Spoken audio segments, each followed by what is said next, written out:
On January 26, 2012, the state police received a recorded tape from a woman named Vicky. She narrated the scariest ordeal of her life, and her story brought about one of the strangest discoveries ever. In order to reduce the pain after the death of my husband, I moved out of our house to an old apartment with my 7-year-old daughter, Melissa. The house looked and felt comfortable and warm, but Melissa hated it. All she wanted was her daddy.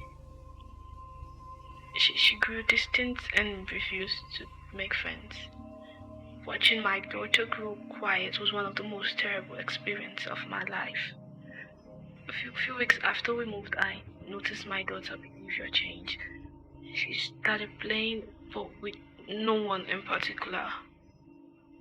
Countless times I caught her having conversation with herself, laughing and pointing as if someone was there. Sometimes it turned into a heated argument, and after such argument, Melissa would come to me to lay complaints about her invisible friends. Mommy, Gideon thinks I'm wrong. Who and where is Gideon? I often ask. He's standing there behind you. And when I turned, there was always no one there. I thought it was just a childish fantasy that would soon fade away, but last 2 weeks, it got even more scarier. After dinner, Melissa came to my room with her usual complaints. I was laying on my bed and the light was on. Where is Gideon? I asked with a smile. He's standing there, by the door, she whispered. My gaze moved to the empty doorway. Should I tell him to come closer? There is no need for that, I wanted to say, but before I could complete my statement, the door slammed shut and the light went off. I held Melissa tightly to my chest in fear. In fear, I squeezed my daughter so tight she started to cry. I could tell you that I felt breeze on my neck as if someone was there with us, but we were alone. No one was in the house. I never told anyone about that day. Maybe that was a stupid decision on my part.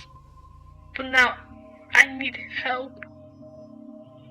3 nights ago, Melissa walked to me and sat next to me on the couch. Tears were in her eyes. What's wrong, baby? I asked. Gideon said you killed my younger brother, she whispered. You do not have a younger brother, I said. I do. Gideon said you killed him and drove him away the same way you pushed Daddy away. I paused, watching my little girl cry. Where's Gideon now? I asked. He's standing over there. She pointed to the empty space before us. I want to see him, I whispered. But I didn't know what I asked for. Mommy wants to see you, Gideon, she whispered innocently. And just like the other night, the light went off. I noticed the space next to me deepened on the couch, and fast breathing poured on my neck as an awkward feeling descended me. I turned, looking over my shoulder as my eyes met it. I swear I saw it, I swear. The man had a white smile like cut through his cheeks and yellow eyes.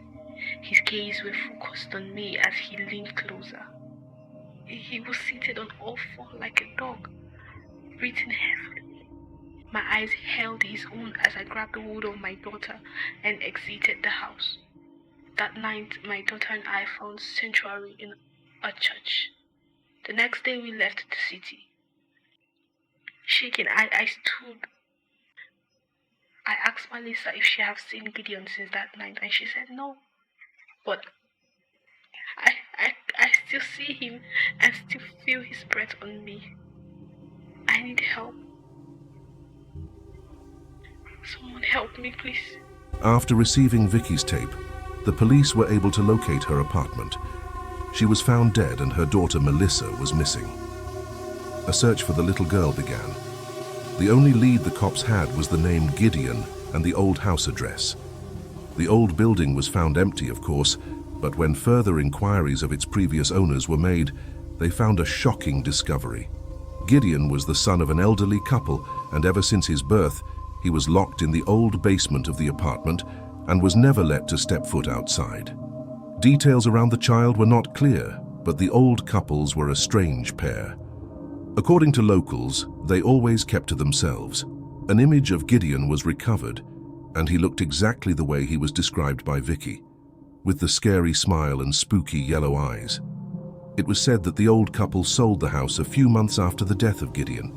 No one knew what happened to the couple after that, or the cause of Gideon's death, although it was believed that Vicky committed suicide. But why?